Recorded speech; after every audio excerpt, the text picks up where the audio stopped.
오늘은 그 두 번째 시간으로 청교도 이해에 도움을 주실 송인서 교수님을 모셨습니다. 교수님 안녕하세요. 안녕하세요. 네, 지난주 이 시간에 청교도 역사 이해하는 데 많은 도움을 주셨었는데요. 혹시 오늘 처음 방송을 들으시는 청취자 여러분들도 계실 테니까요. 다시 한번 인사와 더불어 교수님 소개를 부탁드립니다.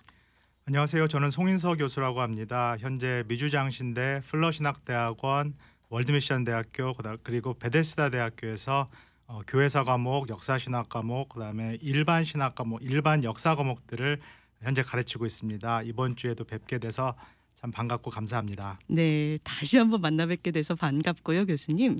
저희가 지난주 이 시간에 이 동일한 특집 방송을 진행을 했었는데 역사에 비친 청교도주의를 같이 살펴봤어요. 이 청교도주의의 신학적 기원부터 시작을 해서 구체적인 모델 그리고 청교도 운동이 시작된 역사적인 상황들까지 쭉 한번 알아봤는데요. 혹시 지난 방송을 못 들으신 분들을 위해서 교수님께서 간단히 좀 요약을 해주실 수 있으실까요? 네, 지금 아나운서님께서 말씀하신 대로 지난 시간에는 저희가 역사적인 내용들을 이제 쭉 같이 살펴봤고요. 저는 한 시간 동안 혼자 이렇게 이야기를 하느라고 네. 힘들었던 그런 기억만 있고요. 혹시 아나운서님께서 지난 시간에 저희가 같이 나눴던 내용들 중에서 혹시 기억나시는 거 있으세요? 지난 시간에는 주로 이 청교도주의의 시작 역사 뭐 이런 위주로 이야기를 나눴던 것 같은데 청교도인들의 사상이 뭐 16세기 종교 개혁에 뿌리를 두고 있다. 뭐 칼빈, 루터 이런 분들 나왔던 거 기억이 나고요. 네, 또 그렇죠. 청교도인들이 신앙의 자유를 찾아서 뭐 네덜란드도 갔다가 미국으로 이주하기까지 이런 과정들도 또 생각이 나고 또 특별히 기억에 남는 거는 그 옷 갖다가 싸웠던 일이 기억이 나네요. 네, 너무 훌륭한 학생이신 것 네. 같아요. 지금 다 기억하고 계셔서 제가 따로 설명을 드릴 필요가 없을 것 같은데요. 청교도 운동이라는 것은 역사적으로는 1560년, 네. 그다음에 지리적으로는 영국에서 발생한 그런 사건이었다, 운동이었다라고 여러분께서 일단 이해해 보시면 좋겠고, 그런데 이게 신학적으로는 정신사적으로는 1520년 이전까지로 거슬러 올라가는 거죠. 네. 지난 시간에 말씀드린 대로 독일에서 있었던 루터의 종교 개혁까지 거슬러 올라간다라는 설명을 드렸고, 지난 시간에 저희가 5가지 오직, 5가지 솔라에 대해서도 같이 살펴봤죠. 네. 이런 구호들이 지금 저희에게는 너무나 익숙한 구호지만은 그 당시에는 매우 파격적인 이 중세 카톨릭 교회 신학을 흔드는, 근간을 흔드는 매우 파격적인 어떤 그런 주장이었다라고 네. 저희가 이제 살펴봤고요. 결국은 루터의 종교개혁, 이 16세기 초반에 일어난 이 종교개혁을 통하여서 교회뿐만 아니라 유럽 사회 전체가 이렇게 조금씩 변화되는 그런 계기를 맞게 됩니다. 네. 그 전까지는 유럽 사회가 철저하게 봉건주의 그런 사회였거든요. 영주가 이제 땅을 갖고 있고 네네. 소장농들에게 땅을 빌려주는 어떤 그런 구도. 그런데 종교개혁이 일어나면서 이제 성직자하고 평신도의 어떤 이분법도 점점 사라지게 되고, 네. 봉건주의도 초기 자본주의 사회로 조금씩 이제 바뀌게 되고요. 그다음에 황제가 전 영역을 다스리는 어떤 그런 시스템도 바뀌면서 각각의 국가들, 오늘과 같이 뭐 프랑스라든가 영국이라든가 독일이라든가 스페인이라든가 이렇게 민족 국가들이 만들어지게 된 것도 이 종교 개혁의 영향을 많이 받았다라고 할 수 있겠습니다. 네. 그리고 이 청교도인들, 영국 사람들이죠. 이 사람들이 구체적으로 이 개혁의 모델을 본 곳은 독일이 아니라 이 칼빈의 제네바였다라는 말씀도 같이 드렸죠. 네. 2세대 종교개혁자였던 이 칼빈이 제네바라는 도시로 가서 개혁을 했던 것. 그중에서 가장 중요한 게 제가 직제 개혁이었다라는 설명을 드렸고요. 카톨릭 직제를 이제 다 없애버리고 목사, 교사, 장로 그리고 집사 이렇게 네 네. 가지 직분으로 직제를 이제 개혁했다.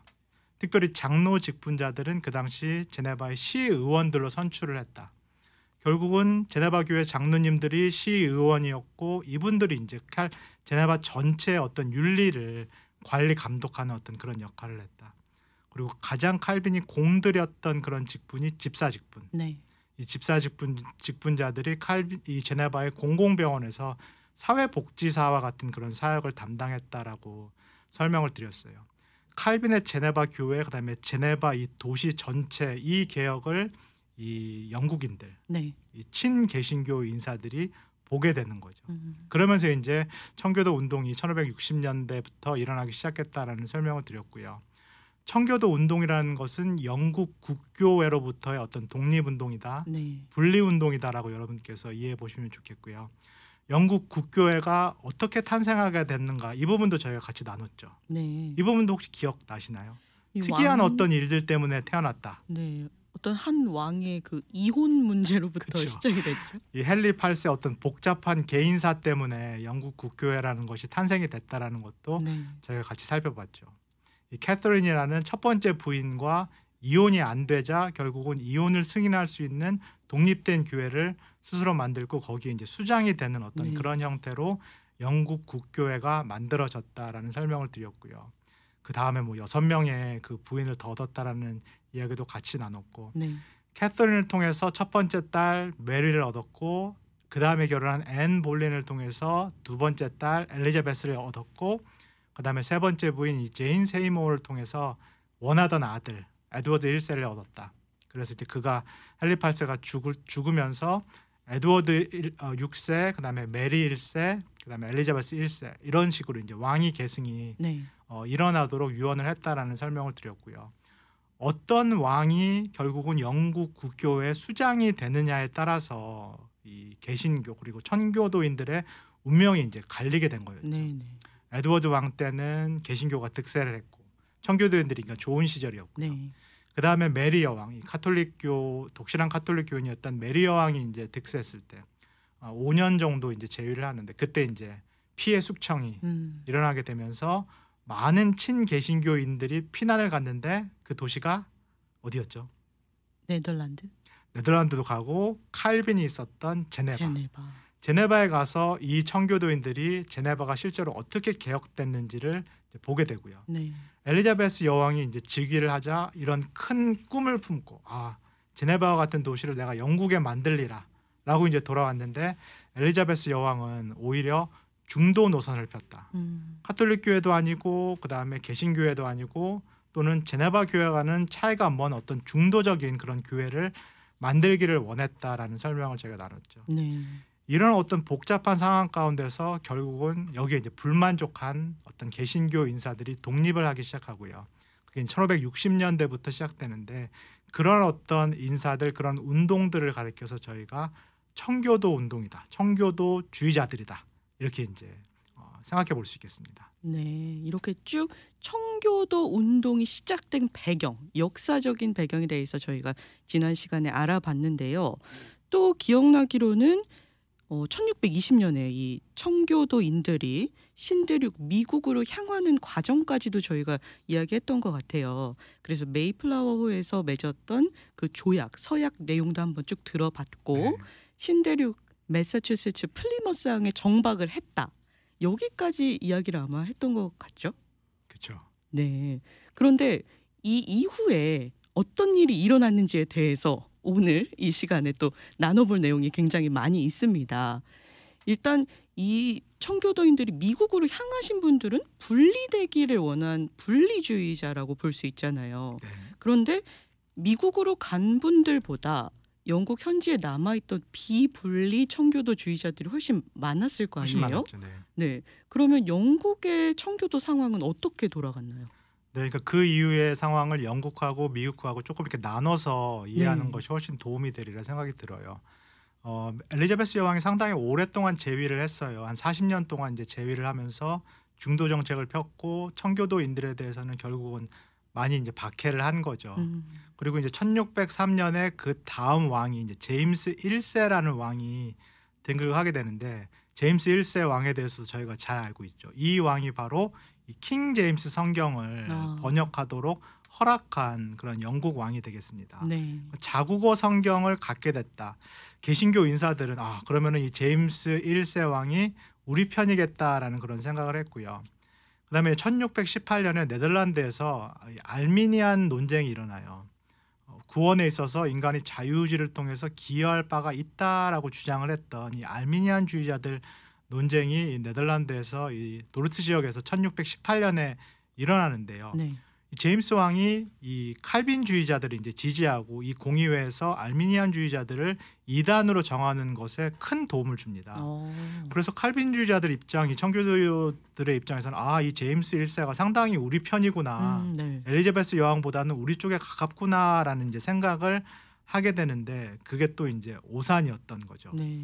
1618년에 이제 30년 전쟁이라는 것이 유럽에서 이제 시작이 되는데 공교롭게도 그때 제임스 1세가 개신교 쪽 편을 들어준 게 아니라 오히려 카톨릭 쪽 국가를 이제 지원하는 그런 결정을 하게 됩니다. 네네.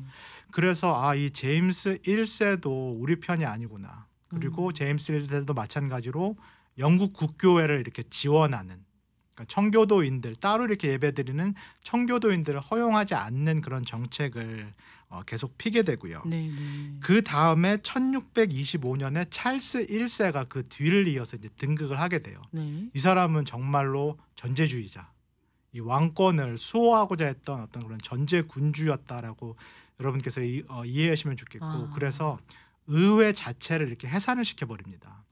이 의회 안에 뭐 영국 국교회 성도들도 있었지만은 많은 청교도인들이 있었거든요. 네네. 청교도인들이 포진되어 있었던 의회 자체를 왕이 이렇게 해산을 시켜버리고요. 네. 근데 스코틀랜드와 전쟁을 벌여야 되는 그런 상황이 이제 일어나자 이 찰스 1세가 세금을 걷어들이기 위해서 다시 의회를 이렇게 소집을 합니다. 네. 의회에서 이제 법을 만들어야 되기 때문에 의회를 잠깐 이렇게 소집을 이렇게 합니다. 네. 이렇게 소집된 의회에서 청교도인들이 많이 있었고요. 이 제임스 1세에게 여러분들께서 아마 중고등학교 때 역사를 배우실 때 권리청원이라는 것을 들어보셨을 거예요. 네. 의회 이제 의원들이 권리청원이라는 것을 이 찰스 1세에게 이제 하게 되는데 이 권리청원을 찰스 1세가 그냥 묵살해 버립니다. 그러니까 의회를 인정하지 않겠다라는 거죠. 네네. 세금을 걷어들이기 위한 어떤 목적으로만 열었다가 다시 이제 의회를 이 찰스 1세가 이제 해산을 하게 되는데요. 네네. 이러면서 이 의회 안의 세력들도 갈리게 되는데요. 왕당파, 이 왕을 지지하는 왕당파와 의회파로 이 안이 갈리게 됩니다. 그리고 많은 의회파 안에는 청교도인들이 이제 포진을 하게 되고요. 그 의회파의 수장이 여러분들께서 많이 들어보셨을 잘 아시는 올리버 크레머리 되겠습니다. 네. 이때부터 영국의 내전이 이제 시작되는 거죠. 네. 이때 시기가 1640년 그 무렵인데요. 이렇게 의회가 갈리게 되고 왕을 지지하는 군대, 의회를 지지하는 군대 이렇게 나누게 돼서 내전이 벌어지게 되는데요. 이 내전을 가리켜서 청교도 혁명이다라고도 얘기를 하게 되고요. 혁명이란 표현이 붙네요. 네, 왜냐하면 의회파 다수가 청교도 사람들이었기 때문에 결국은 이 의회파가 승리를 거두게 되는 거죠. 내전을 통해서. 네. 그리고 올리버 크로멜이 결국 이제 정권을 장악을 하게 되고요. 네. 그다음에 1649년에 결국은 이 왕 찰스 1세가 처형을 당하게 됩니다. 그러니까 왕이 유럽에서 처형을 당하는 전대미문의 사건이 이제 벌어지게 되는 거죠. 네네. 그러니까 이 기간 동안이 1650년대부터 1660년대 이 기간이 영국에서 청교도인들이 네. 이 정권을 장악했던 한 10년 정도의 기간이었다라고 이제 여러분께서 생각을 해보시면 좋을 것 같아요. 네. 그 전까지는 이제 박해봤던 공동체였는데 이 10년 가량 올리버 크레머리 통치했던 이 10년 가량이 영국에서는 청교도인들이 어떻게 보면 자기 마음대로 이제 할 수 있었던, 자신들이 원하는 대로 개혁을 할 수 있었던 그런 시기였다라고 여러분께서 기억하시면 좋을 것 같습니다. 네. 이렇게 영국의 내전이 발생하게 된 그 역사적인 사실도 다 알아봤는데 이 올리버 크로멜이라는 사람이 좀 궁금해요. 얼마나 청교도인이었으며 얼마나 청교도 정신을 따랐던 사람인지 궁금한데요.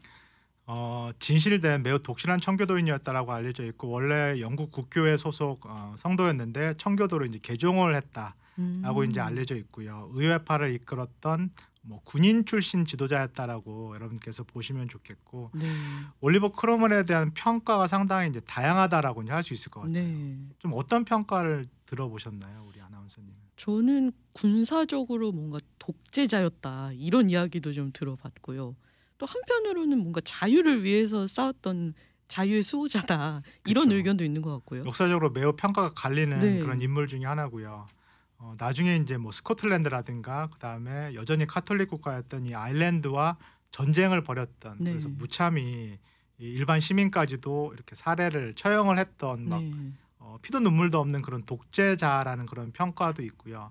반대로 종교적으로는 지금 말씀하신 대로 상당히 관용적인 태도를 취했던 것도 사실이에요. 그 어. 당시 퀘이커 교도들이라고 하는 조금 어떻게 보면은 이제 개인적인 어떤 영성을 강조했던 그런 아. 그룹이 조금 이제 이단시 됐었는데 네. 이 올리버 크로멜은 그 퀘이커 교도들 그리고 그 지도자였던 이 조지 폭스 같은 인물과 친밀하게 교제를 나눴던 그런 오. 사람이고요. 그다음에 올리버 크로멜이 이렇게 제위했던 그 당시에 유럽에서는 이렇게 추방당했었던 유대인들을 받아들이기 시작합니다. 오 원래 네. 유럽의 대부분의 국가에서 유대인들을 다 쫓아냈던 상황이었는데요. 네. 올리버 크로멜은 유대인들도 다시 영국으로 들어올 수 있도록 허용을 하고 그 사람들이 이제 정착할 수 있도록 또 도왔던 어떤 그런 측면들도 있어서 절대 군주였다, 막 군부 독재였다라는 평가도 있고 음. 아니다 그렇지 않다, 상당히 열린 사람이었다, 종교적으로는 오히려 청교도인이었지만은 많은 자유를 주었다, 이런 평가가 이제 상반된 인물이라 할 수 있겠죠. 네. 독특한 평가를 갖고 있는 인물인 것 같은데 이 올리버 크로멜이 영국에서 지위를 잡고 있었을 때 청교도인들은 살기 좋은 세상이 어떻게 보면 왔어요. 그리고 그런 반대편은 살기 힘든 세상이 온 거죠. 네. 그렇죠. 네. 정말 극단적인데 네. 그렇다면 미국에서의 상황은 어땠나요? 네, 그러니까 미국하고 영국하고 상황이 조금 이제 다른 거죠. 영국은 이제 그런 식으로 청교도인들이 어떻게 보면은 무력을 통해서 이 신앙의 자유를 쟁취해냈던 그런 상황이고, 네. 미국 같은 경우는 거기서 분리해 나와서 영국에서 못 살겠다, 내가 네네. 종교의 자유를 누릴 수 없겠다, 분리를 결정하고 처음에 이제 온 사람들로 만들어진 그런 공동체다. 지난 시간에 저희가 본 대로 1620년에 메이플라워를 타고 이제 처음에 이제 청교도인들이 오게 되고요. 그 사람들을 가리켜서 저희가 이제 분리주의 청교도인들이다라고 얘기를 해요. 네. 정말로 이제 독립해 나온 사람들. 그 다음에 1630년대부터 청교도인들이 더 많이 이 미국 땅으로 오게 되는데, 네. 이 사람들은 처음에 왔던 사람들하고는 조금 달라요. 이 사람들은 비분리주의 청교도인들. 그러니까 여전히 영국 국교에 남아있기를 원하고, 네. 그러나 청교도 신앙으로 조금 영국 국교회가 개혁되기를 계속 바라고 희망했던 사람들. 이 사람들이 이제는 미국으로 많이 이제 넘어오게 되는 거죠. 왜 한 왔죠, 근데? 네. 왜 비분리자들인데도 왜 미국으로 넘어오게 됐죠? 그 미국에서 이제 청교도의 어떤 도시들이 만들어지고 있다라는 그런 이제 소식을 이제 듣게 되고, 네. 미국이라는 나라에서 어떻게 보면은 신앙생활을 하는 것이 훨씬 더 자유롭겠다라는 생각을 하게 되고요. 네.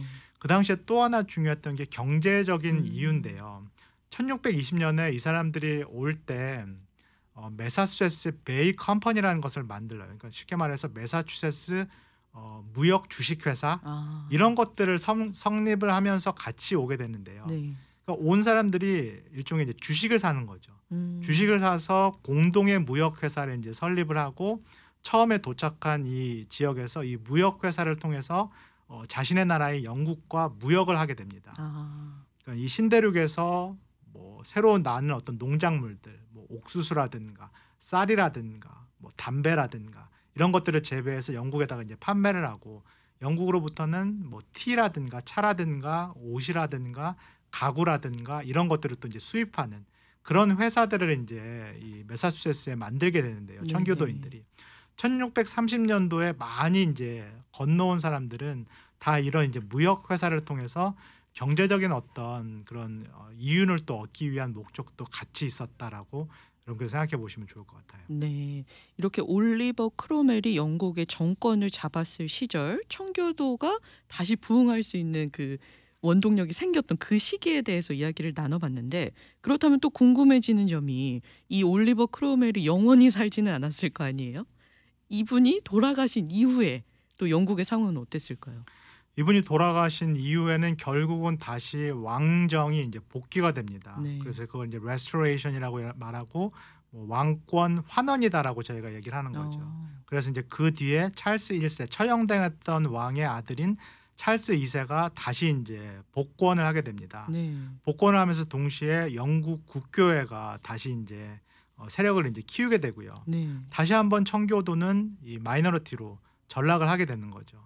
다시 이제 핍박을 받을 수밖에 없는 신앙의 자유가 보장되지 않는 어떤 그런 공동체로 네네. 내려가게 되고요.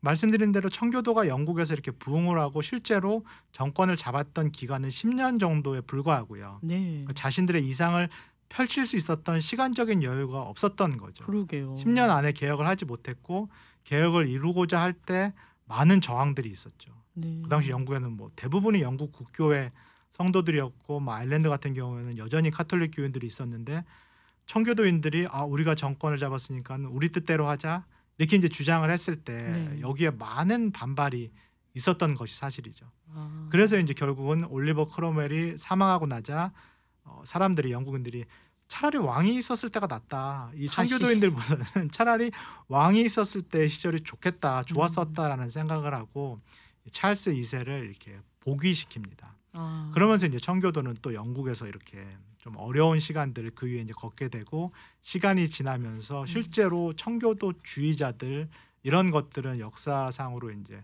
사라지게 되는 거죠. 영국에서는. 아. 네, 그런 시간을 겪었다라고 이해해 보시면 될 것 같아요. 네. 그러면 영국에서 찰스 2세가 정권을 잡았을 때 다시 청교도인들은 또 마이너리티로 내려가게 된 건데 그렇죠. 그렇다면 또 미국의 상황은 어땠나요? 네. 저희가 지금 영국하고 미국을 막 오가고 있어가지고 네네. 들으시는 분들도 지금 어느 나라 얘기야 좀 하실 것 같은데요. 미국은 영국과는 상황이 다르고 1630년에 이 비분리 청교도인들이 많이 왔고 네. 그때 대표적인 지도자가 존 윈스럽이라는 지도자가 있어요. 네. 이 사람이 매사추세츠의 초대 주지사가 되는데요. 1630년대에서 40년대 이 여간에 한 2만 명 정도의 이 비분리 청교도인들이 많이 이민을 오게 됩니다. 네네.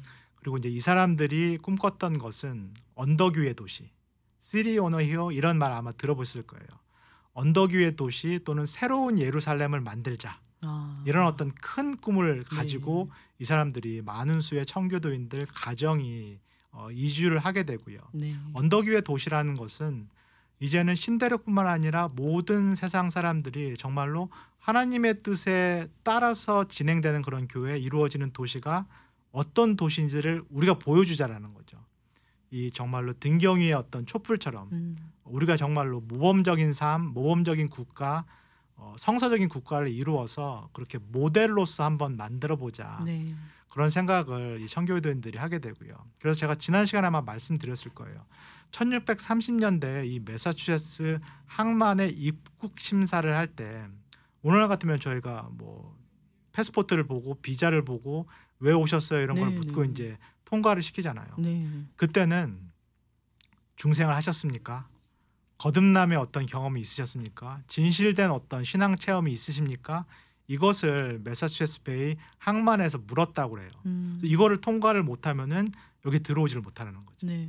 그러니까 얼마나 조금 독실하고 그다음에 헌신되고 특별히 거듭남의 체험이 있는 사람 이런 사람들을 이 청교도인들이 초창기에 받기를 원했는지를 네. 저희가 이제 볼 수 있겠고 이런 사람들만 유아 세례를 받고 그다음에 거듭남의 체험이 있는 사람들에게만 교회 정회원 자격을 줬어요. 네.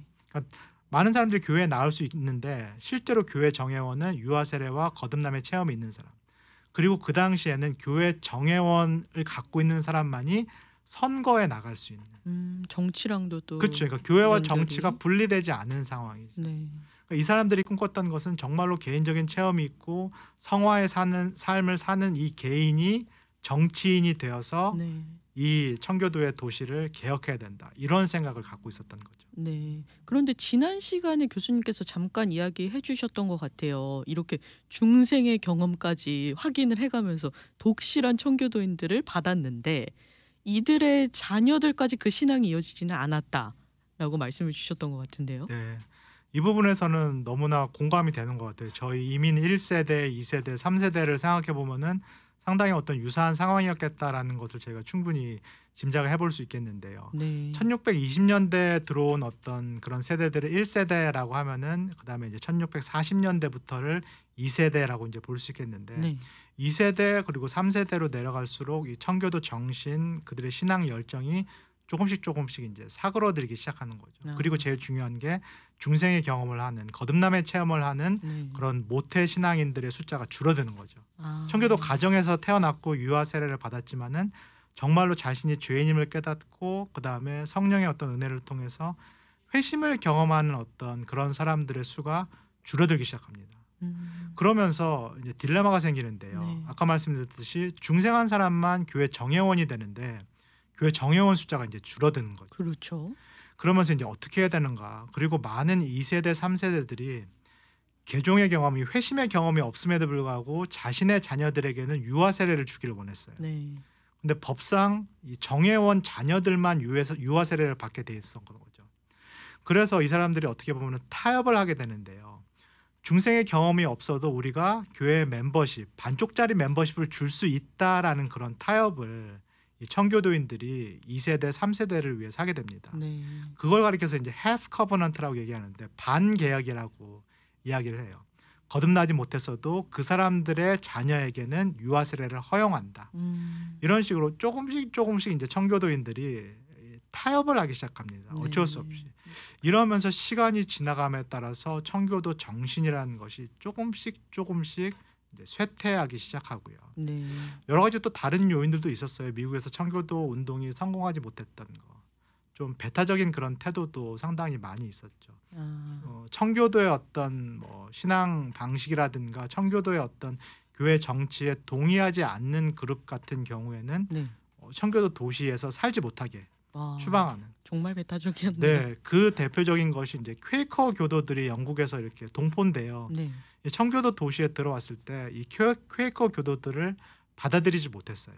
받아들이지 않고 이 사람들이 이제 다 추방을 했는데 이 사람들이 이제 추방해서 만든 도시가 오늘날 이제 펜실베니아가 되겠어요.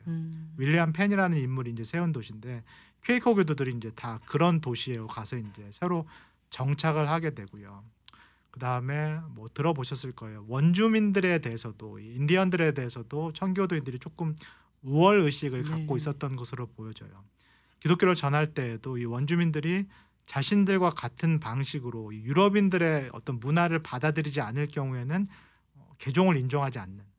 정말로 유럽인들이 되라. 너의 어떤 야만적인 그런 풍습을 버리고 유럽인들이 되라라고 그렇게 요구를 한 거죠. 상당히 이제 이 원주민들을 이렇게 경멸하는 어떤 그런 태도도 이 청교도인들 중에서 갖고 있었던 경우들이 이제 많았고요. 그래서 이런 어떤 여러 가지 요인들이 이제 겹치면서 나중에 1684년 이후에는 청교도라는 것도 청교도 운동이라는 것도 미국에서는 점차 이제 자취를 감추게 되는 어떤 그런 일들이 미국 땅에서도 이제 벌어지기 시작합니다. 네. 이렇게 영국과 미국을 분리해서 청교도의 역사를 쭉 알아보고 있는데 결국에 시간이 지날수록 이 청교도 신앙이 뭔가 흐릿해지는 느낌이 많이 있네요. 흐릿해지는 측면이 있고 청교도인들이 스스로 약간 고립이 되면서 다른 어떤 신앙, 다른 문화를 받아들이지 못하면서 조금 스스로 이렇게 쇠퇴한 측면도 있었다라고 저희가 봐야 될 것 같아요. 네. 청교도 역사에 참 우여곡절이 많았던 것 그쵸. 같은데 그런데요, 교수님. 오늘날 우리는 그럼에도 불구하고 청교도 정신을 계승을 해야 된다. 이렇게 이야기를 하잖아요. 지금까지 그냥 역사 이야기로만 들었을 때는 도대체 그 청교도 정신이 무엇일까 하는 궁금증이 생기는데요. 네, 저희가 지금까지는 이제 역사 이야기를 많이 했고 어떻게 지금까지 청교도인들이 성장 발전했는가. 지금부터 조금 구체적으로 그들의 사상과 어떤 생활에 대해서 나눠야 될 것 같아요. 네. 청교도 정신은 쉽게 이야기했을 때 여러분들께서 칼빈주의와 매우 유사했다. 신학적으로는 칼빈주의와 유사했다라고 이해해 보시면 좋겠고요. 하나님의 절대 주권 사상을 가지고 있었어요. 이 세상에 일어나는 모든 일들이 하나님의 뜻 가운데서 진행되고 있다. 하나님께서 우리를 사용하셔서 사람들을 사용하셔서 자신의 뜻을 직접적으로 이루신다라는 하나님의 절대 주권 사상을 갖고 있고요. 이것과 연결된 것이 칼빈의 이제 대표적인 사상인 예정론. 하나님께서 구원받을 사람 그리고 구원받지 못할 사람을 이미 이렇게 따로따로 예정하셨다라는 이 예정론도 이 청교도주의자들이 그대로 이제 받아들였고요. 네. 이 예정론을 받아들였다는 것은 결국은 인간에 대한 이해와도 연결이 되는데 칼빈의 사상, 인간이 전적으로 타락했다. 이 사상도 그대로 받아들인 거죠. 전적 타락이라는 얘기는 인간이 뭐 동물 수준으로 내려갔다 이런 얘기가 아니라요. 네네.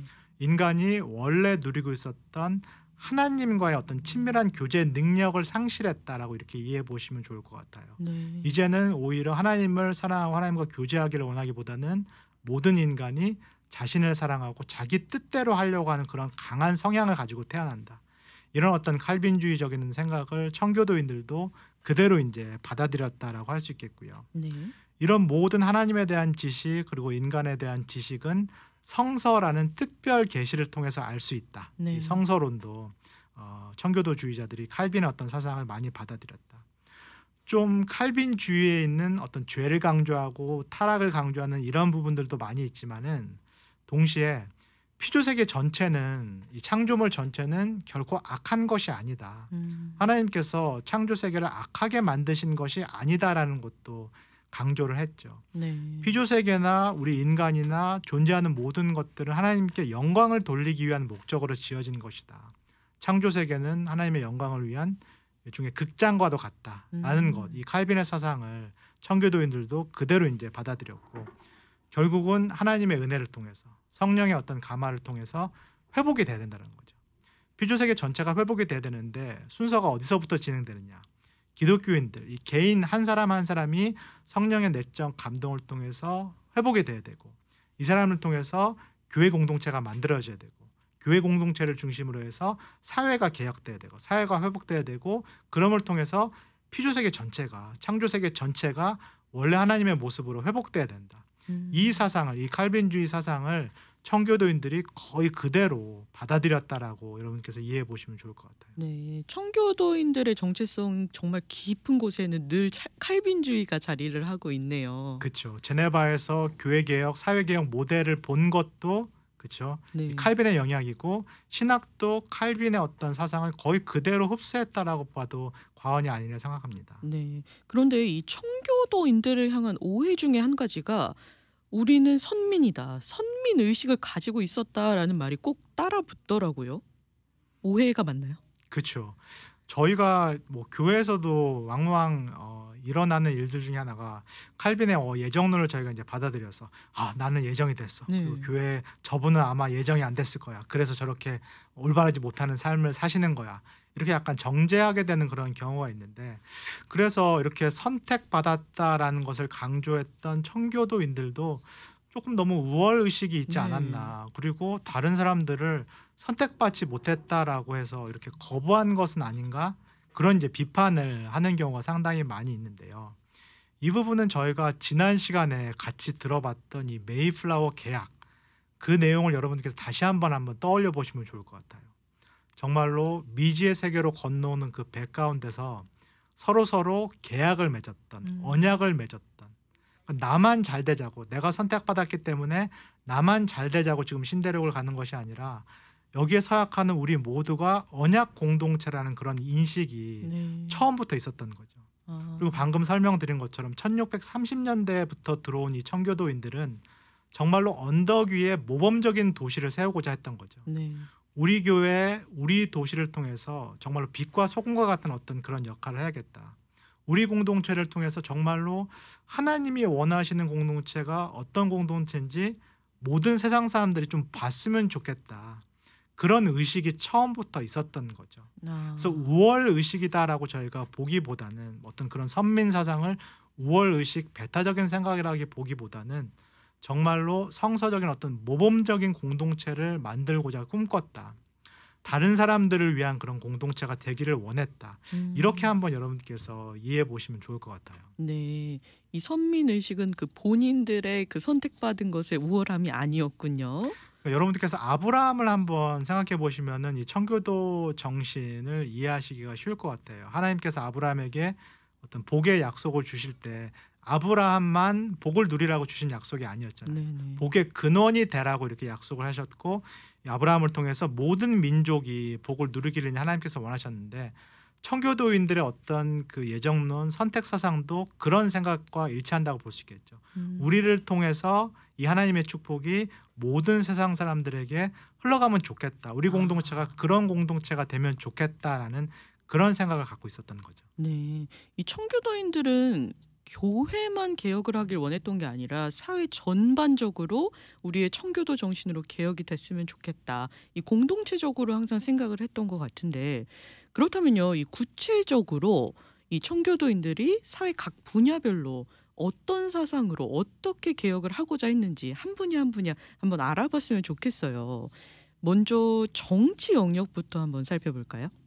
네, 아까 저희가 살펴본 대로 초기 청교도인들은 정회원만, 교회 정회원만 정치에 참여할 수 있는 그런 권한을 부여했다라는 것을 여러분께서 기억하시면 좋을 것 같아요. 네. 정회원 자격은 유아 세례만 갖고는 안 되고요. 내가 기독교인으로 태어났다 이것만 가지고는 안 되고요. 분명히 이 중생의 경험, 거듭남의 경험이 있는 사람만, 다시 말해서 성화의 삶을 꾸준히 살고 있는 사람에게만 정회원 자격을 줬고, 이 사람들만 정치에 진출할 수 있게끔 네. 이 청교도인들이 기획을 했다라고 생각해 보시면은, 이 사람들이 교인들을 통해서, 기독교인들을 통해서 사회를 어떻게 변화시키고자 했는가, 그 부분들을 충분히 이제 이해해 보실 수 있으시리라 생각이 들어요. 네.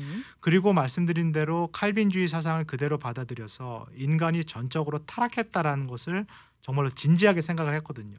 어떤 정치 권력도 권력을 잡았을 때는 타락할 수 있는 위험성이 있다라는 것을 이 청교도인들은 자각을 하고 있었던 거죠. 그래서 정치 제도를 만들 때 이 권력을 분산해야 된다라는 생각을 하고 있었고요. 아. 그래서 삼권 분립 제도를 주장을 하게 되는데요. 입법부, 사법부, 행정부가 권한을 나누어 가져야 된다는 거죠. 네. 왜냐하면 어떤 부서가 독점했을 경우에는 반드시 타락을 하게 돼 있다라는 거죠. 그래서 지금도 미국뿐만 아니라 서양의 대부분의 나라가 갖고 있는 이 삼권 분립 제도가 이렇게 천교도의 어떤 정신을 통해서 만들어졌다라고 여러분께서 이해해 보시면 좋겠고요. 네. 한 가지 저희가 조금 지적해 볼 수 있는 그런 어떤 청교도 정치 사상의 한계라고 한다면 시대적인 한계라고도 할 수 있겠는데요. 네. 교회와 정치가 여전히 분리되지 않는 그런 어떤 모습. 청교도인들이 정치를 이렇게 장악을 해서 자신들의 뜻대로 자신들과 동의하지 않는 사람들도 강압적으로, 조금 강제적으로 이렇게 이끌려고 했던 그런 측면, 그 부분이 시대적인 한계였다라고 저희가 볼 수 있을 것 같아요. 네. 네. 올리버 크로멜도 그런 방식으로 청교도 개혁을 이끌다가 결국은 결과적으로는 실패를 할 수밖에 없었고요. 그렇죠. 미국의 신대륙도 교회와 정치가 분리되지 않고 오히려 교회가 정치를 이용해서 청교도 정신을 조금 강제적으로 이렇게 적용하려고 하다가 결과적으로는 이 미국도 청교도 국가가 되지 못한 어떤 이제 그런 모습이 있었다라고 여러분들께서 이렇게 양면성으로 이해해 보시면 좋을 것 같습니다. 네. 이 청교도인들을 좀 보면은 좋게 말하면은 좀 열정적이었던 것 같은데, 또 부정적인 표현을 쓰자면은 극단적이고 좀 배타적인 면이 없지 않아 있었던 것 역사적으로 같아요. 볼 때 결국은 청교도인들이 정권을 장악했을 때 그들도 마찬가지로 타락의 어떤 위험성에 노출될 수밖에 없었다라는 것을 저희가 뒤돌아봤을 때 살펴보게 되는 것 같아요. 네. 역사적으로 볼 때는 오히려 청교도인들이 항상 소수로 존재했을 때, 박해받는 어떤 공동체로 존재했을 때 훨씬 더 그들의 본연의 사명에 충실했다라고 볼 수 있겠죠. 빛과 소금의 사역을 감당하는, 네. 계속 어떤 저항 정신을 발휘하는 그런 어떤 작은 공동체로서의 역할을 오히려 정권을 장악하지 못했을 때 더 많이 잘 발휘할 수 있었다. 저희가 그렇게 볼 수 있을 것 같아요. 네. 이 오늘날이랑 이 정치 영역에서 청교도인들이 영향을 미쳤던 부분을 연계해서 한번 생각을 해봤으면 좋겠어요. 오늘날 기독교인들이 정치 참여하는 그런 부분들에 있어서도 우리가 좀 배울 점이 있을까요? 지금 저희가 살펴본 대로 역사에서 배울 수 있다라는 것은 기독교인들이 정치에 기독교의 이름을 가지고 직접적으로 참여하는 것이 과연 도움이 되는가. 그러니까 기독교 이름으로 정치 권력을 이렇게 장악해서 오늘날과 같이 어떤 다문화 사회, 다종교 사회에서 이 기독교의 어떤 정신을 강요하는 것, 네. 강제하는 것이 성공을 거둘 수 있을까라는 것을 생각해 볼 필요가 있는 거죠. 네. 그리고 역사에서 저희가 교훈을 얻는다면은 성공하기가 쉽지 않다. 오히려 어떤 기독교의 고유한 정신, 이렇게 지배하는 것이 아니라 오히려 섬기는, 이 아래에서 섬기는 기독교의 고유한 정신을 훼손할 수 있는 어떤 그런 위험성이 있다라는 것을 저희가 생각해 봐야 될 것 같고요. 네. 기독교라는 것은 어떤 정당을 이렇게 직접적으로 지원하거나 지지하기보다는 어떤 정치 세력이라도 이것이 성서적이지 못할 때에는 저항할 수 있고 지적할 수 있는 그런 예언자적인 정신을 계속 이렇게 지키는 것이 훨씬 더 본분에 가깝다라고 저희가 볼 수 있을 것 같아요. 네. 이렇게 청교도 정신이 정치 영역에 영향을 미쳤다는 걸 알아봤는데, 그렇다면 경제 분야에도 당연히 영향을 미쳤겠죠? 그렇죠. 뭐 미국을 저희가 이해할 때 또 유럽을 이해할 때 청교도를 빼놓고는 이해하는 것이 사실상 불가능하다라고 할 수 있겠고요. 네. 자본주의를 이해할 때도 저희가 청교도 사상이 미친 영향, 칼빈주의가 미친 영향을 살펴볼 수밖에 없는데요. 이 부분에 대해서 중요한 어떤 그 티시스가 있는 논제가 있는데 이게 막스 베버의 논제라는 것이 있습니다. 자본주의 정신과 프로테스탄트 윤리가 어떤 관계가 있는가 이 부분을 이제 학설로 만든 인물이 막스 베버인데요. 네. 이 사람은 이제 이렇게 이해하는 거죠. 칼빈주의가 하도 예정론을 강조하니까는 그러면은 내가 예정되었다라는 거, 이 구원으로 선택되었다는 것을 어떻게 알 수 있는가, 어떻게 확신할 수 있는가. 이 사람이 이제 주목한 것은 많은 칼빈주의자들이 자신이 직업을 가지고 있고 경제 활동을 할 수 있으면은 이것을 하나님의 어떤 선택의 증거로 여겼다라고 이렇게 이제 주장을 합니다. 그리고 칼빈주의자들, 청교도주의자들이 이제 이렇게 지켰던 것은 금욕주의죠. 네. 내가 비록 직업을 통해서 물질을 벌어들이지만은 이 물질을 쾌락을 위해서 사용하지 않겠다라는 거죠. 그래서 이 청교도인들, 칼빈주의자들은 이 물질을 이제 쌓게 되는데요. 축적을 네. 하게 되는데요. 이 물질을 축적하고 쌓게 되면서 동시다발적으로 이 서구 사회의 자본주의가 이제 발전하기 시작합니다. 금융업이 한마디로 아. 은행 사업이 이제 발전하기 시작을 하는 거죠. 네.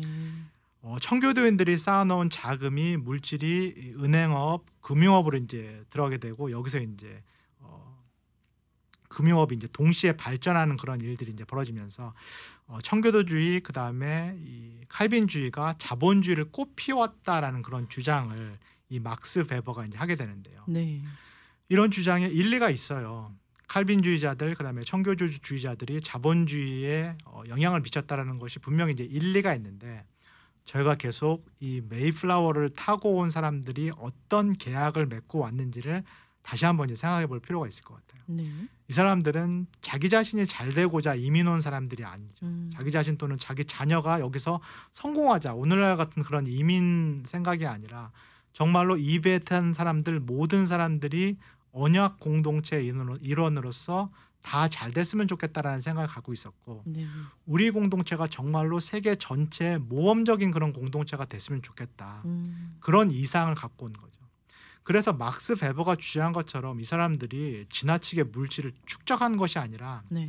오히려 물질을 재분배하는 데 매우 신경을 썼다라는 것도 저희가 주목을 해볼 필요가 있어요. 아. 자신의 어떤 물질적인 필요가 채워지면은 먹고 사는 것이 해결이 되면은 그 이외의 어떤 물질들은 이 공동체에서 필요가 있는 사람들에게 나눠주는 데 힘을 썼다라는 거죠. 이것이 이제 칼빈이 강조했던 청지기 사상과 매우 유사하다. 아. 내가 갖고 있는 물질 자체가 내 소유가 아니라 엄밀한 의미에서 내 소유가 아니라 이게 하나님께서 나에게 맡겨주신 것이다. 이 칼빈의 청지기 사상을 청교도인들이 또 그대로 물려받아서 실현했다라고 여러분들께서 이해해 보시면 좋을 것 같습니다. 네, 이 청교도인들이 함께 공동체가 함께 번영하고자 한 모습이 참 오늘날에 배울 점이 굉장히 많은 것 오늘날 같아요. 우리가 생각하는 뭐 기복주의적인 모습 또는 번영 신학, 뭐 천민 자본주의 이런 것과는 청교도 정신은 상당히 차이가 많이 난다라고 네. 여러분께서 이해해 보시면 좋을 것 같아요. 네. 그렇다면 이번에는요, 청교도 정신이 교육 분야에도 영향을 미쳤다고요? 그렇죠. 그러니까 각 분야에서 다 영향을 미친 것이 사실이고 아까 말씀드린 대로 이 청교도주의자들은 인간이 전적으로 타락했다라는 기본적인 생각을 갖고 있고요. 네. 인간의 모든 영역이 다 회복돼야 된다라고 생각을 하는 거죠. 성령의 은혜를 통해서. 그 중에서도 인간의 지성, 인간의 이성이 하나님의 능력으로 회복되고 이 이성이 점진적으로 성화돼야 된다라고 강조를 했고요. 네. 그래서 교육의 중요성을 매우 강조했던 것들도 이 청교도들이었다라고 여러분께서 생각해 보셔야 될 것 같아요. 아. 왜냐하면 개인이 먼저 변화돼야지 교회가 변화되고 그래서 사회가 변화된다라는 그런 생각을 갖고 있었기 때문에 그래서 아. 교육열이 상당히 높았다라고 할 수 있겠고요. 네. 그 당시에 유럽 대륙의 영국의 사람들 중에서는 한 70%가 글을 못 읽는 그런 상황이었어요. 문맹률이니까 70%죠. 네. 그런데 신대륙으로 이민 온 이 청교도들 중에서는 대부분 한 70% 이상의 사람들이 글을 읽을 수 있었던 어떤 그런 상황이었고요. 왜냐하면 교육을 매우 강조했기 때문에. 네. 그다음에 만약에 자녀가 많거나 자기 안에 이제 부리는 어떤 식구가 많을 경우에는 꼭 집안에 가정교사를 두도록 그렇게 이제 법으로 청교도인들이 강조를 한 거죠. 네. 집안에 속한 사람들은 최소한 읽고 쓰는 것은 할 수 있어야 된다. 네. 그렇게 강조한 것도 청교도인들이라고 할 수 있겠고요. 이 사람들이 목회자들도 설교를 잘할 수 있는 그런 지성인들이 돼야 된다라고 해서 신학교들을 이제 세우게 되는데 제일 먼저 세우게 된 신학교가 1636년에 설립한 하버드 대학입니다. 하버드 대학이 신학교로 이제 출발을 하게 되고요. 네. 예일 대학교가 1701년에 세워지는데 이것도 청교도인들이 세운 목회자들을 위한 신학교로 출발을 하게 되고요. 네. 1746년에 세워진 뉴저지 칼리지, 이게 나중에 오늘날 프린스턴 대학이 되는데요. 이것도 목회자를 위한, 그다음에 일반인들의 교육을 위해서 세워진 학교. 그다음에 로드 아일랜드 지역에 있는 이 침례교 대학이 만들어지는데 이 침례교 대학이 나중에 브라운 대학교로 바뀌게 됩니다. 오늘날 여러분들이 알고 계신 미국의 대표적인 명문 대학, 이 아이비리그 대학이 대부분 청교도인들에 의해서 이제 세워졌다. 뛰어난 목회자, 지성적인 목회자를 만들고 그다음에 자신의 직업을 가지고 하나님께 영광을 돌릴 수 있는 그런 평신도를 만들기 위해서 이런 어떤 대학들이 청교도인들을 중심으로 해서 세워졌다라고 여러분께서 이해하시면 되겠습니다. 오늘날에는 이런 명문 학교를 가야 되는 이유가 우리 성공의 등용문이다, 뭐 이렇게 생각하시는 분들도 많이 있잖아요. 청교도 정신과는 조금 차이가 난다라고 보는 거죠. 네. 우리 자녀가 좋은 직업을 가지고 잘 살면 좋겠다라고 저희가 이렇게 대학 교육을 시키는 경우가 많은데 그때는 그런 게 아니었던 거죠. 좋은 직업, 좋은 교육을 통해서 공동체를 섬기라는 거죠. 네. 네가 가진 직업에서 최고가 돼야 된다라고 청교도인들이 강조를 했는데 혼자 잘 먹고 잘 살기 위해서 최고가 되라는 얘기가 아니라 이 직업이 공동체 그리고 사회를 섬기는 그런 소명이기 때문에 여기서 최고로 섬기라는 어떤 그런 가르침을 자녀들에게 이제 주었다라고 여러분께서 생각해 보시면 좋을 것 같아요. 네. 이렇게 교육열에 있어서 청교도인들이 관심이 많았잖아요. 그 말인즉슨 이 가정 안에서의 어떤 그 질서와 교육이 제대로 갖춰져 있었다라고도 볼 수 있을 것 같은데요. 청교도 집안이 상당히 대부분 엄했다라고 알려져 있어요. 그래서 뭐 오늘날에는 미국 사회에서 체벌은 금지돼 있죠. 네. 근데 그 당시 청교도 가정에서는 정말로 청교도 정신에 어긋날 경우, 즉 성서의 정신에 어긋난 행동을 할 경우에는 일반적으로 청교도 가정에서는 아이들의 이제 체벌을 허용하는. 네. 왜냐하면 이 아이들이 나중에 커서 교회와 사회를 변화시킬 어떤 그런 사람들로 성장해야 되기 때문에 네. 가정에서 매우 엄격한 그런 교육을 했다, 처음부터 그렇게 알려져 있습니다. 네. 가정 안에서도 이 질서가 엄격하게 있었다는 것까지 알아봤는데요. 이 청교도인들이 미국의 정치, 경제, 교육 분야에까지 미친 영향을 쭉 한번 알아봤어요. 이번에는 청교도인들이 문화에 어떤 영향을 줬는지 한번 살펴보려고 하는데요. 그 이전에 청교도인들이 불렀던 찬양을 한 곡 듣고 시작을 하면 좋을 것 같아요. 주 나의 목자 되시니라는 찬양인데요. 교수님께서 잠시 어떤 찬양인지 한번 설명을 해주시겠어요?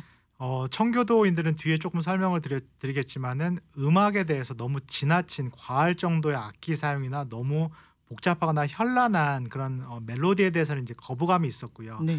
원래 찬송을 위해서 쓰여진 시편을 부르기를 상당히 좋아했어요. 시편에 단순한 멜로디, 그다음에 간단한 악기를 사용해서 회중 전체가 이제 찬양할 수 있는 어떤 그런 찬송가들을 이제 만들기 시작했는데요. 네. 지금 들으신 이제 찬송가가 그 중에 이제 하나라고 생각하시면 좋을 것 같습니다. 네, 한번 주 나의 목자 되시니 찬양 듣고 오시겠습니다.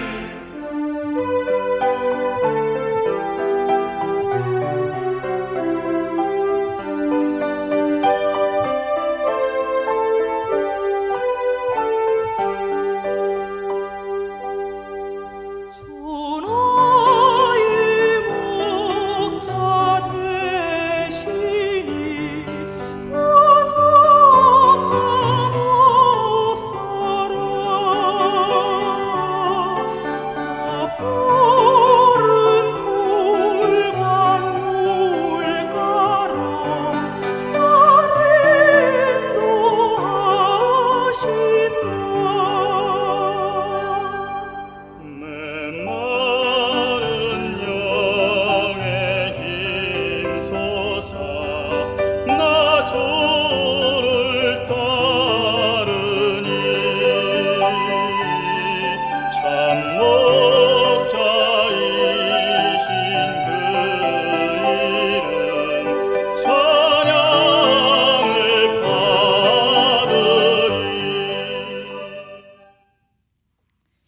네, 통일 찬송가 437장 주나의 목자 되시니 찬양 듣고 오셨습니다.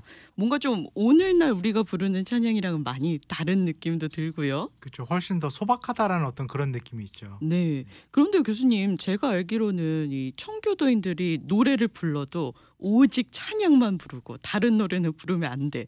뭔가 이런 금욕적인 생활을 했던 걸로 알고 있는데 맞나요? 네, 저희들이 청교도인들 하면은 되게 재미없는 사람들 이런 네. 생각들을 많이 하고 다른 사람들도 되게 행복한 것을 못 보는 사람들 음. 뭐 이렇게 부정적인 이미지를 갖고 있는 것이 사실인데 역사적으로는 좀 그렇지가 않죠. 청교도인들도 술을 마셨어요. 네. 그 당시에는 유럽도 그렇고 미국도 그렇고 식수를 그대로 이제 마시기가 이제 어려운 상황이었거든요. 네. 물이 이제 오염돼 있거나 정화가 안 돼 있기 때문에 그래서 대부분의 음료를 식음료를 이제 맥주를 사용한 것이 이제 사실이고요. 어린 아이에게까지 무알코올 맥주를 마시게 한 것이 사실입니다. 네네. 청교도인들이 강조하는 것은 술을 마시지 말라는 것이 아니라 지나칠 정도로 술 취할 정도로 이제 마시지 말라라는 것을 강조를 했고요. 네. 청교도인들이 재미없게 맨날 똑같이 검은색 옷만 입고 다녔다 그런 어떤 이미지도 있는데 그것도 사실이 아니죠. 네. 청교도인들이 이제 주장한 것은 자신의 어떤 직업이나 신분에 맞는 그런 옷을 입어라라고 강조를 했고요. 네. 만약에 바깥에서 농사를 짓거나 육체 노동을 하는 사람은 이 더럽혀지지 않는 어떤 베지색, 황토색 그런 옷을 입게 했고 네. 뭐 정치 영역에서 일하는 사람, 목회자 같은 경우는 검은색 옷을 그렇게 입게 했고요. 그 당시에는 검은색 옷이 가장 비싼 옷이었어요.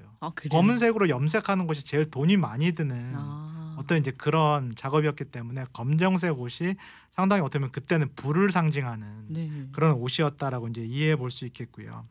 여가 활동도 청교도인들이 매우 장려를 한 것이 사실이에요. 네. 지나침이 없다면은 이 일의 능률이 오를 수 있는 어떤 그런 목적으로 여가 생활을 해라. 뭐 산책을 하고 낚시를 하고 이런 것들을 강조를 했고요. 근데 막 살생을 하는 그런 사냥 같은 거, 하나님의 창조물을 막 살생을 하는 사냥이나 다른 사람을 해하는 뭐 복싱이나 권투나 뭐 부상의 염려가 있는 축구 이런 것들은 여가 생활의 목적에 맞지 않다라고 생각해서 청교도인들이 그런 것은 하지 말도록 이렇게 좀 금지를 했고요. 춤 같은 것도 허용을 했어요. 춤을 막 추지 말라라고 한 것이 아니라 네. 너무 이렇게 막 파인 옷을 입거나 신체 접촉이 많은 그런 춤은 추지 말고 춤을 건전한 목적으로는 사용해도 된다라고 이제 청교도인들이 이야기를 한 거죠. 문화적으로도 허용한 측면이 많고 조금 자유로운 측면도 있었다라고 여러분들께서 이해해 보시면 좋을 것 같아요. 네.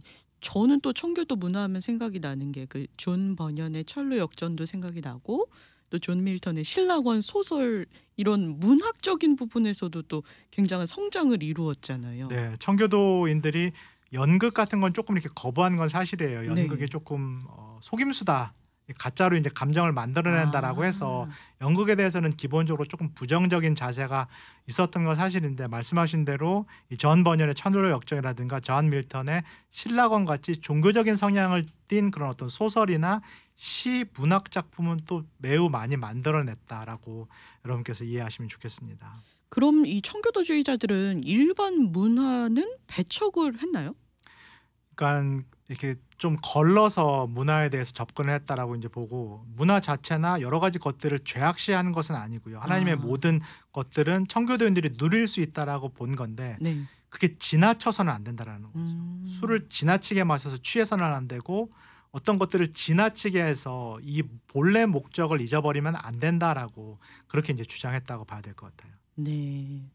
교수님, 저희가 지난 시간에는 이 청교도의 역사를 이야기를 했고 오늘은 청교도인들의 정체성 그리고 삶의 모습 등을 알아봤어요. 그런데 사실 저희가 이 청교도를 알고자 했던 가장 큰 이유는 오늘날 우리가 이 청교도 신앙을 본받고자 하는 이유가 크잖아요.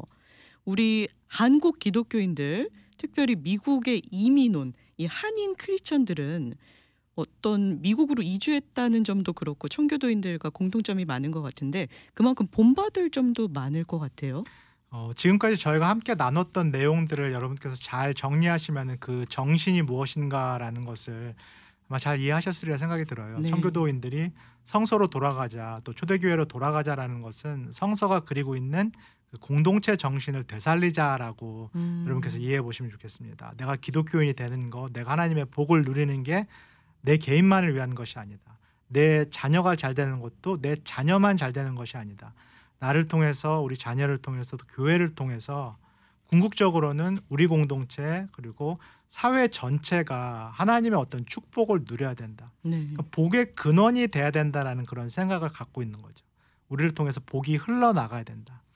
그런 부분들을 저희가 조금 이 시기에 좀 깊이 생각해 봐야 될 것 같아요. 저희의 신앙이 지나치게 개인주의적으로 변하거나 좀 기복주의적인 어떤 그런 요소가 아. 있다거나 우리의 신학이 지나치게 번영 위주의 어떤 그런 모습으로 흐르고 있다면은 네. 청교도 정신을 되돌아보면서 그들이 이제 강조했던 이 공동체 정신 이 부분을 저희가 되살리는 게 상당히 중요하겠다라는 생각을 해보게 됩니다. 네. 교수님 또 저는 한편으로는 요즘에는 이 코로나 바이러스 팬데믹의 상황으로 모든 게 다 멈췄잖아요. 교회도 멈췄고 학교도 멈췄고 또 가정이 중시되는 사회가 된 게 좀 청교도인들의 삶의 모습을 본받을 수 있는 좋은 계기가 되지 않을까 또 그런 생각도 드네요. 모든 것이 멈춰진 이 시기에 한번 뭐 근본적인 질문을 저희가 다 던져봐야 될 것 같아요. 네. 나의 사는 목적, 내가 자녀 교육을 하는 목적, 내가 신앙생활을 하는 목적, 이 목적이 무엇인가, 하나님의 뜻이 무엇인가를 다시 청교도 정신을 되살리면서 생각해 봐야 되고요. 이것이 결국은 나를 위한 것이 아니라 남을 위한 것이다라는 것을 다시 한번 생각해 보면 좋을 것 같습니다. 네, 이 청교도인들의 공동체 정신 우리가 오늘날 배워야 할 가장 큰 정신인 것 같습니다. 오늘 이 시간에는 송인서 교수님과 함께 청교도 이주 400주년 기념 특집 방송을 보내드렸습니다. 오늘은 그 두 번째 시간으로 오늘날 우리의 청교도 신앙이라는 주제로 이야기를 나눴습니다.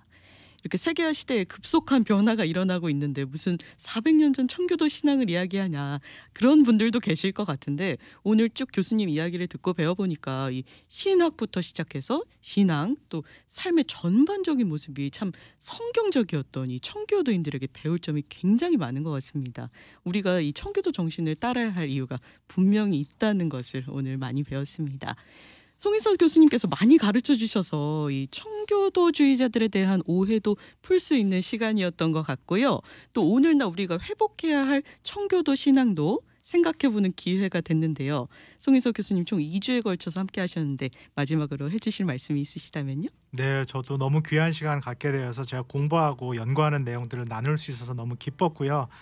그리고 제가 미주 복음 방송에서 매주 목요일 밤 8시 반에 교회사 이야기라는 칼럼을 시작을 하게 되었어요. 그래서 그 방송을 통해서도 교회 이야기를 같이 나눌 텐데요. 그 시간을 통해서도 또 함께 유익한 시간이 되면 참 좋겠습니다. 네, 청교도 이주 400주년 기념 특집 방송 여기서 마치도록 하겠습니다. 함께해 주신 송인서 교수님 고맙습니다. 감사합니다.